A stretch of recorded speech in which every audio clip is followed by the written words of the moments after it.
السلام عليكم. ان شاء الله في فيديو النهارده هنعمل تعديل بسيط او اضافات يعني على الفيديو، تعتبر من الاساسيات اللي هي التايم ريماب، التبطيء وكذلك الفريز للفريم او بعمل فريز للقطه معينه. وتالت حاجه اللي هو التراك مات او الالفا مات. في حاجه مهمه جدا لازم تاخدها في الاعتبار وانت بتبطئ الفيديو. مدة الفيديو، يعني مدة الفيديو 7 ثواني و25 فريم، فما ينفعش اعمل كومبوزيشن من نفس الديوريشن. طالما احنا نستعمل التايم ريماب لازم يكون الكومبوزيشن فترة اطول لان الفيديو هيطول معايا. تاني حاجة 30 فريم بير سكند دي هيديني لو عملت تايم ريماب هيديني كواليتي سيء جدا، لان ال 30 فريم بير سكند او ال 30 فريم في الثانية انا هخليهم 30 فريم كل ثانيتين او على 3 ثواني، فبالتالي هيحصل فيه عندي بيكسل، يعني بيكسليشن، او هيحصل عندي بلاري للناتج النهائي. فمهم جدا يكون الفيديو الفريمات بتاعته عاليه وليكن 60 فريم بير سكند، ويكون اتش دي هاي كواليتي. فدي حاجات لازم تاخدها في الاعتبار، بس احنا هنطبق على الفيديو اللي معانا ده على سبيل المثال. هنيجي نعمل النيو كومبوزيشن، هنسميه ميديا. زي ما قلت الديوريشن 15 ثانية، الفريم ريت 30 فريم ريت بير سكند. نقول له اوكي. انا اخد الفيديو معايا هنا، تمام. هقف عليه طبعا عشان هو 1280 في 720، فلازم اعمل فيت كومب عن طريق الت كنترول اف، تمام. دي اول حاجة. هنبتدي نعمل التبطيء، بس قبل ما اعمل التبطيء لازم احدد انا فين الجزء اللي انا عايز ابطئ الفيديو عنده، فين نقطة البداية وفين نقطة النهاية. فانا وليكن فعلى سبيل المثال مثلا هنبطئ من الثانية 4 لحد الثانية 6. انا عايز الجزء ده متبطئ تقريبا بنص السرعة. فبعمل ايه؟ بقف على اللاير وبروح لقائمة لاير تايم، بقول له enable time remapping. اوتوماتيك الافتر افكت هينزل 2 كي فريم عند بدايه الفايل او بدايه اللاير ونهايه اللاير. باجي اقف هنا عند بدايه الجزء اللي انا عايزه يبطأ اللي هو 4 ثواني واعمل كي فريم، وبروح عند الثانيه اللي هي السادسه او نهايه الجزء اللي انا هبطئه واعمل كي فريم. كده انا عندي طريقتين بقى ان انا ابطئ الفيديو او ابطئ الجزء ده. الطريقة الأولى عن طريق استعمال الكي فريم، الطريقة الثانية عن طريق استعمال الجراف، السبيد جراف. فهنبدأ أول طريقة اللي هي عن طريق الكي فريم. أنا الجزء ده عايزه يطول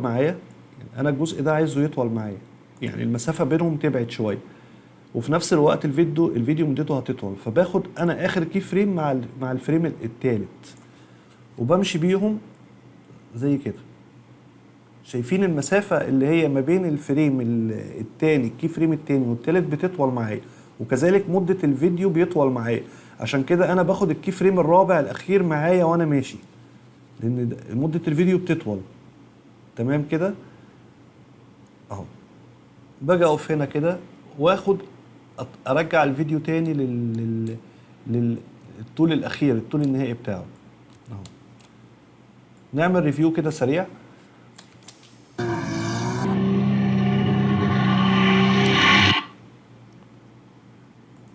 اكتم الصوت، نرجع نشوف الفيديو ماشي بسرعته الطبيعية. هيجي هنا هيحصل بطء مفاجئ لحد الكي فريم التالت ويرجع تاني بسرعته الطبيعية. لو رحنا شفنا الجراف اديتور ده اللي انا قلت عليه هنا، يعني انا ماشي هنا بثانية بسرعة بريت 1 سكند بير سكند، يعني انا ماشي كده بالسرعة الطبيعية النورمال سبيد 100%. هاجي عند الثانية الرابعة هنزل هنا كده لحد ما اوصل هلاقي نفسي ماشي بنص ثانية بير سكند، يعني بطأت الفيديو. تمام. هو ده نفس اللي انا عملته في بالكي فريم اقدر اعمله هنا بالسبيد جراف. لو يعني ممكن نعملها برضو مع بعض اللي هو الطريقة. هرجع تاني نفس كده. انا عملت الكي فريم، والخطوة دي بعملها في الطريقتين. بروح هنا بعلم على كل الكي فريم واروح للسبيد جراف، بختار اخر 2 كي فريم عندي هنا اهم، وبضغط شيفت وبتحرك يمين. شايفين بضغط شيفت وبتحرك يمين اهو.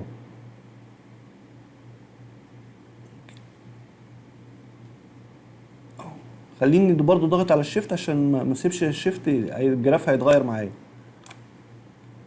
كده انا لو جيت شفت السرعه هنا هلاقيها 0.48، يعني تقريبا نفس اللي احنا عملناه عن طريق الكي فريم. ومش هعمل ايز هنا، انا عايز يحصل التبطيء مفاجئ، يعني انا عايز تبقى السرعه 100% وتنزل لحد 50% بشكل مفاجئ. فده كده انا عملت التايم ريماب، وارجع اخد برضو الفيديو معايا اللي هنا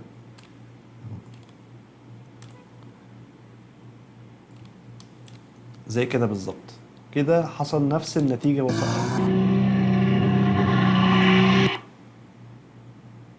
كده نفس النتيجه بالظبط اللي احنا عملناها عن طريق الكي فريم. تمام. ده اول حاجه عندي هنا، اللي هي تبطيء الفيديو. هبتدي برضو اعمل تكست، اخد تكست معايا اللي هو مثلا هنقول دريفت مثلا على سبيل المثال. هاجي اعمل تكست زي كده، اكتب دريفت، اعمله الاين في نص الكومبوزيشن. تمام. التكست ده انا عايزه يطلع يظهر معايا بالظبط من هنا كده، يعني اول لما العربيه اول لما يحصل قبل التبطيء تقريبا ب 20 فريم انا عايز التكست يبتدي يطلع معايا. فهاجي عند يعني ده شغل يعني ترانزيشن عادي او انيميشن عادي، يعني مفيش فيه يعني تكنيكس معينه يعني. فباجي ارجع هنا عن طريق شيفت بيج داون مرتين، يعني شيفت بيج داون بيحركني 10 فريم لقدام، شيفت بيج اب بيحركني 10 فريم لورا. فانا بضغط شيفت بيج اب مره، شيفت بيج اب تانية، ارجع 10 فريم تانيين. خليني واقف هنا اهو، انا كده رجعت 20 فريم. وبفتح البوزيشن، بضغط على البي.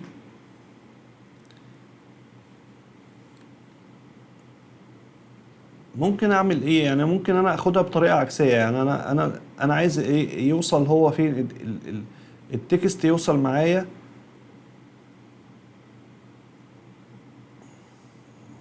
فممكن انا اجي مثلا عند الثانيه الخامسه واعمل كي فريم. خلاص انا كده عايز التكست في المكان ده، فهعمل كي فريم للبوزيشن في المكان ده، واخدها بشكل عكسي. ارجع بقى ورا عند الثانيه الرابعه، وارجع برضو شيفت بيج اب مرتين، وهعمل كي فريم تاني. بس هعمل كي فريم تاني، بس هاخد اضغط على الفي عشان اختار السلكشن تول، اخد بقى الدريفت معايا او التكست بره الشاشه.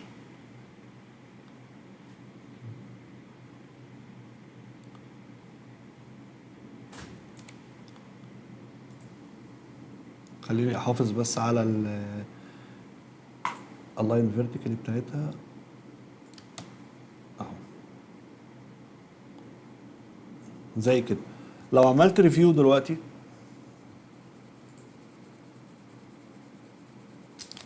انا عايز حاجه زي كده بالظبط. فهعمل انا ايه برضو طالما تكست اقدر اعمل ايز بالظبط، يعني ارجع اضغط على الكي فريم F9. بعتذر عن البطء انا اسف. بعلم هنا على الكي فريم الثاني اللي هو ده، وبضغط كنترول شيفت وبتحرك شمال. معنى كده ايه؟ يعني معنى كده ان انا عايز التكست يدخل بسرعه كبيره وبعدين يوصل للبوزيشن بتاعه بسرعه قليله. يعني انا عايزه في البدايه يخش على الكومبوزيشن، يخش يمين في الحركه بتاعته بسرعه عاليه، لكن هيرجع بعد كده يبطأ، يعني عشان يوصل للبوزيشن النهائي بسرعه بطيئه شويه. نرجع نعمل ريفيو برضو للحركه.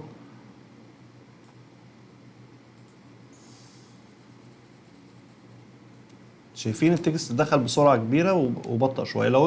لو شايفين ان السرعه زياده، او عايزين تبطئوا سرعه التكست شويه، ممكن ان احنا ناخد الكي فريم التاني ده معانا هنا شويه كده.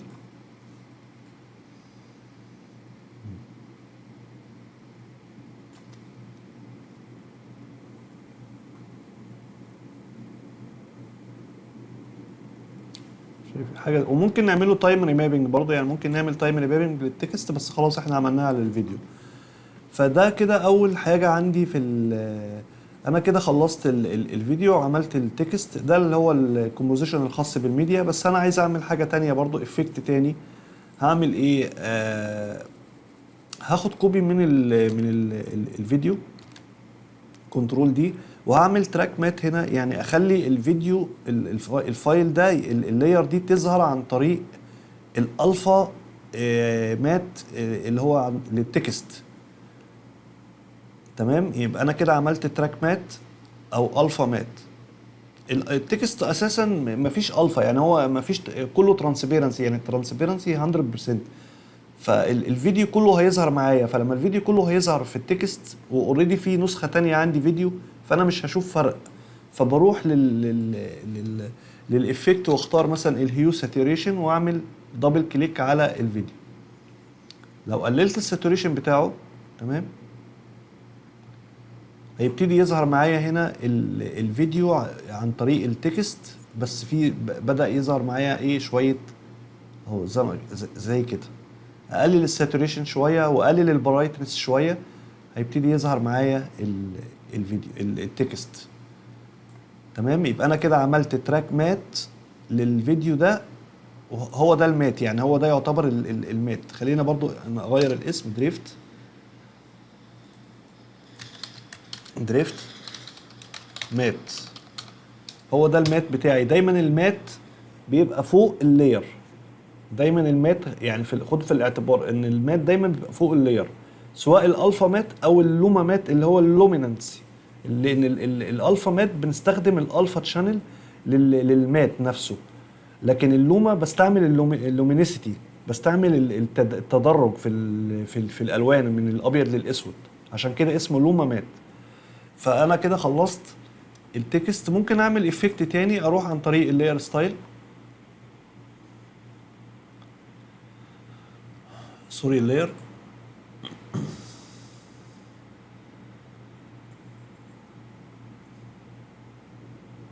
اسف معلش، اروح لهنا 3 دي شانل مات، لا مش عايز دي. هقف هنا رايت كليك واقول له لاير ستايل، واقول له انر شادو، يعني انا عايز ايه؟ يعمل لي شادو زي كده بالظبط. فده عن طريق اللاير ستايل. فكده الشكل عندي عامل كده. يعني اعتقد ان هو فيه برضو زي يعني اضافات مديه شكل برضو، يعني تغيير، عملنا تغيير في الفيديو. في حاجة أخيرة برضو عايز أعملها هنا، اللي هو أروح للحركة بتاعت الريماب.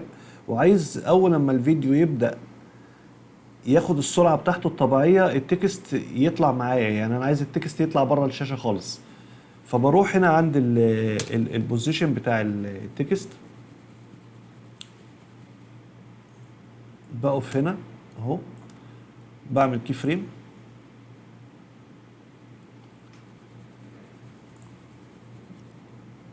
بروح هنا.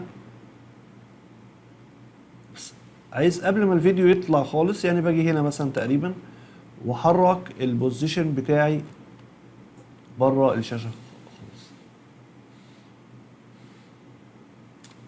زي كده. يبقى احنا التكست هيبتدي يظهر معانا اهو كده. العربيه ماشيه بسرعتها في البطء، المرحله الجزء اللي احنا بطأناه. اول لما السرعه ترجع تاخد العربيه تاخد سرعتها الطبيعيه، يبدأ التكست يطلع معايا. تمام، كل ده تقدر تتحكم فيه عن طريق الكي فريم. يبقى احنا كده خلصنا الجزء الاول اللي هو بتاع الميديا. تمام، هنروح دلوقتي نعمل كومبوزيشن تاني اسمه سين. يعني ده بس الفيديو، بس انا عايز اعمل يعني عايز اعمل زي بارتيشن للفيديو نفسه. يعني انا عايز في البدايه خالص، في بدايه الانترو، ان الفيديو اعمل له زي سيكشنز يعني. وهنشوف مع بعض ازاي دلوقتي. هنعمل نيو كومبوزيشن، هنسميها سين مثلا، نفس الديوريشن و30 فريم بير سكند اهو. هاخد فيها هنزل، اخد معايا اللي هو الميديا اللي انا عملته كومبوزيشن اهو. بس ابتدي بقى اخد شيب لاير وهستعمل هنا التراك مات استعمال يعني مهم جدا ومتكرر وبيستخدم في مشاريع كتيره جدا. ومهم ان انت تبقى عارف الجزئيه دي، ان انت تستعمل الشيب لاير كتراك مات للفيديو او للصوره. تقدر تعمل انيميشن باشكال مختلفه. فاحنا خدنا الفيديو بتاعنا اهو، هنروح نعمل شيب لاير. بس خليني ما اقفش على الغي، اطلع بره انا مش عايز ماسك، انا عايز الشيب لاير لوحده. فما بشيل اي بشيل اي سيلكشن من على اللاير، وبعمل هنا كومبوزيشن وليكن زي كده. بعمل شيب لاير، هديله سكيو 10، شوف 15، يعني ممكن 15، يعني شايف 15 او 12 حتى تعتبر مقبوله. انا كده عملت الشيب لاير، هسميه، اضغط عليه اسميه مات 1. مات 1. هاخد الشيب لاير ده، اقف اضغط على حرف الفي عشان اختار السلكشن تول، احرك معايا الشيب لاير بحيث ان انا اغطي، ابدا اقفل الشاشه من اول الشاشه لاخرها. فانا وقفت هنا، ده المات هستعمله كالفا مات. يعني ايه الفا مات؟ يعني اخلي الطبقه اللي تحتيه تبقى يحصل لها ريفيل او تظهر معايا من خلال الالفا تشانل للمات اللي فوق اللي عندي. اوكي. فلو احنا رحنا وقفنا هنا عند المات هو وشفنا عشان برضه تبقى الصوره واضحه، وعملنا الفا تشانل، هلاقي الالفا تشانل هنا للشيب ابيض. يعني اي حاجه هي التراك مات بتاعها هتظهر بالكامل، هتظهر زي ما هي. ارجع تاني للار جي بي. اوكي. هقف هنا اعمل تراك مات. خلاص كده الفيديو اختفى معايا، هو ظهر في الجزء ده بس. تمام. هاخد برضو نفس هعمل هنا، اعلم عليهم كنترول اول، هاخد منهم نسخة تانية كنترول دي انزل بيها تحت. اوكي. هعمل كنترول، خليني اخد واحدة واحدة احسن. اخد المات 2 اللي هو الشيب 2 يعني، وامشي بيه بحيث ان انا اغطي كده، اقفل كده. تمام. ممكن احركه سنة كمان. هعمل كنترول دي،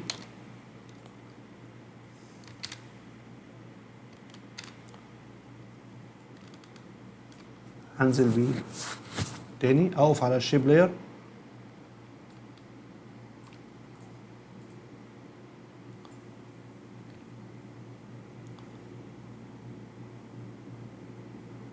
اتحرك بيه زي كده.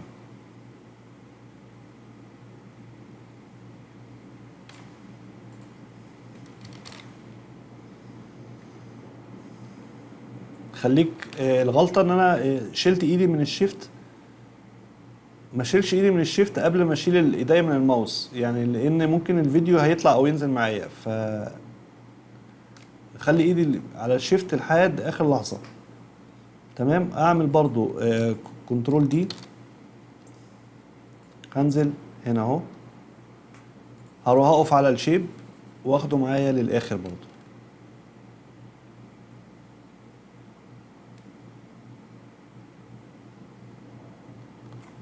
هلا لاحظت الجزء ده مش ظاهر عندي، خليني ارجع اكمل من الناحيه الشمال اهو. الجزء اللي هو ده مش فممكن اجي هنا عند السايز والغي الاسبكت ريشيو، واحرك شويه، اقفل الجزء ده كده شويه. ممكن اقوم جاي بعد كده محركه تاني.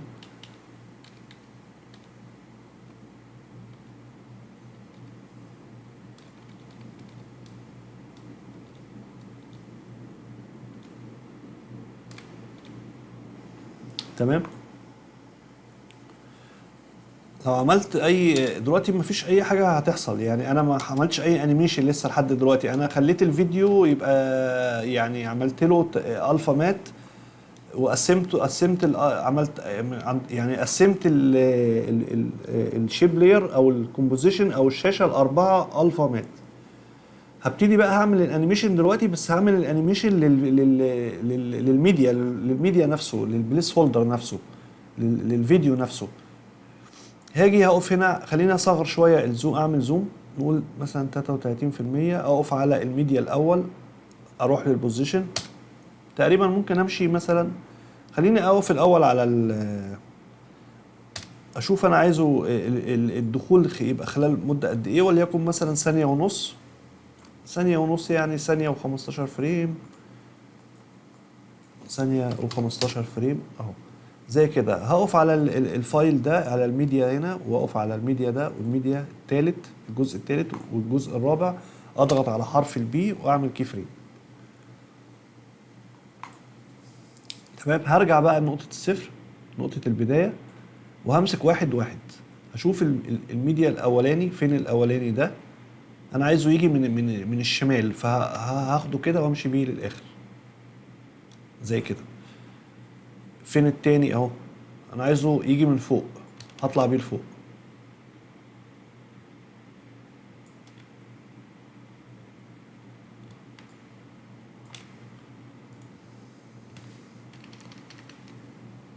زي كده. هروح للتالت، انا عايزه برضو، خلينا اصغر 25%. الميديا التالت هنزل بيه لتحت، عايزه يجي من تحت. والرابع برضو نفس الطريقة، همشي بيه يمين، عايزه يجي لي من ناحية اليمين. لو عملنا كده ريفيو، وفي حصل غلطة في انا عملت غلطة في الرابع، اخدت الشيب لاير بدل ما اخد الميديا. يعني انا حركت الشيب لاير بدل ما اخد الميديا، فبروح اقف هنا عند الميديا، ما خدتش الميديا، انا خدت الشيب لاير، لازم تكون واخد الميديا نفسه. اقف هنا واحرك زي كده، اعمل ريفيو. وطبعا الشيفت برضو غلطت نفس الغلطه، شلت ايدي من على الشيفت، خليني ارجع اعملها تاني. هقف على اللاير، امشي شيفت،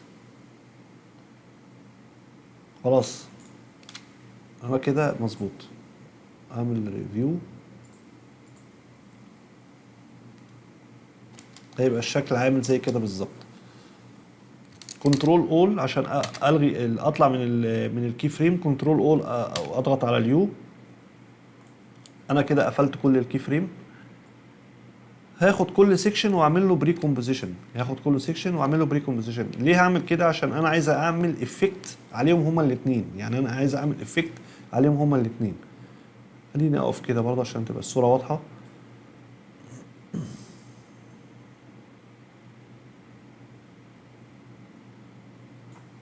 هعمل كنترول شيفت سي، هنقول مثلا سيكشن 1، هاخد التاني كنترول شيفت سي، سيكشن 2، ناخد التالت الشيب لاير الميديا الفايل الفيديو مع التراك مات بتاعه، كنترول شيفت سي اس 3، وكذلك اخر سيكشن معايا كنترول شيفت سي اعمل اس 3 اس 4، وانا هنا غلط، اس 4. يبقى كده انا عندي هنا 4 سيكشن معايا ظاهرين معايا. تمام. طب انا استفدت انا ايه؟ استفدت ايه لما عملت البري كومبوز؟ هطبق دلوقتي الافكت، يعني انا عايز اعمل برضو شادو ما بين كل سيكشن والتاني، فباجي اقف هنا على السيكشن الاول واروح للدروب شادو واضغط دبل كليك. هو باي ديفولت مش هيظهر عندك قوي، لكن ممكن خلينا نبدا نزود الديستانس شويه زي ما انتم شايفين. الدروب شادو يعني ايه؟ الدروب شادو، الدروب شادو ان انا بعمل خيال. الدروب شادو ان انا بعمل خيال للصوره او للفيديو او للشيب. اوكي. طيب ايه الحاجه التانية اللي عندي هنا؟ الديستانس. يعني ايه الديستانس؟ الديستانس دي المسافه ما بين الخيال وما بين الشكل الاصلي. يعني لما انا اكون لو ما واحد يكون واقف وخياله لازق فيه، عفوا يعني بالعاميه، يبقى انت مش هتشوف الخيال. لكن كل ما الواحد بيبعد او الخيال بيبعد بيظهر اكتر. فده الديستانس اللي هي المسافه ما بين الشكل نفسه والخيال بتاعه. فهنقول مثلا 19 او هنقول 20. وكذلك الزاويه بقى، الزاويه كمان دي مهمه جدا. يعني انا لو غيرت هنا الزاويه، بصوا ايه اللي بيحصل. هي كده دلوقتي هي بقت ورا كده او طالعه لفوق، مش هنشوفها. لو جينا شمال برضو مش هنشوفها لان هي بره السين. لو جينا تحت هتبتدي تبان جزء بس منها. فانا بخلي طالما انا عامل سكيو للريكتانجل، يعني لو خلينا بص، لو انا عملت الزاويه كده اللي هي مثلا 241، خلينا اكبر اعمل فيت. شايفين الجزء اللي هنا ده قاطع معايا فوق، الجزء ده قاطع لان انا عامل اوريدي الشيب لاير واخد سكيو. فبطلع شويه بالزاويه، خليها مثلا ايه 90 مثلا، او خلينا نقول 90 زي كده. خلاص يبقى انا كده قفلت. بس الشادو كبير قوي فممكن اخليه 15 كده كويس. وممكن ازود السوفتنس شويه، خليها 10 مثلا. السوفتنس اللي هي البلر او يعني بيدي زي بلاري شويه للشادو، بيكسره شويه.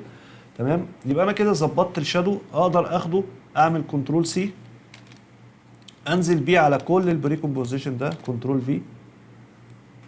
خلاص كده نزل معايا. يبقى كده انا عملت حاجه زي كده. اوكي. هاجي عند الثانيه اللي هي الاربعه،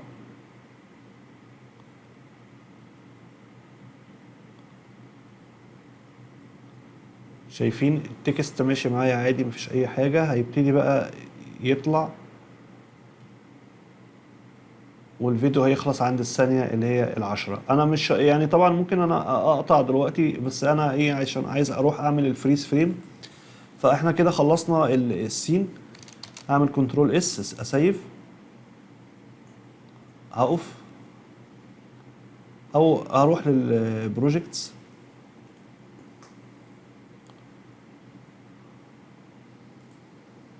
عايز اعمل نيو كومبوزيشن اللي هي هتبقى كومبوزيشن النهائيه، هسميها ريندر.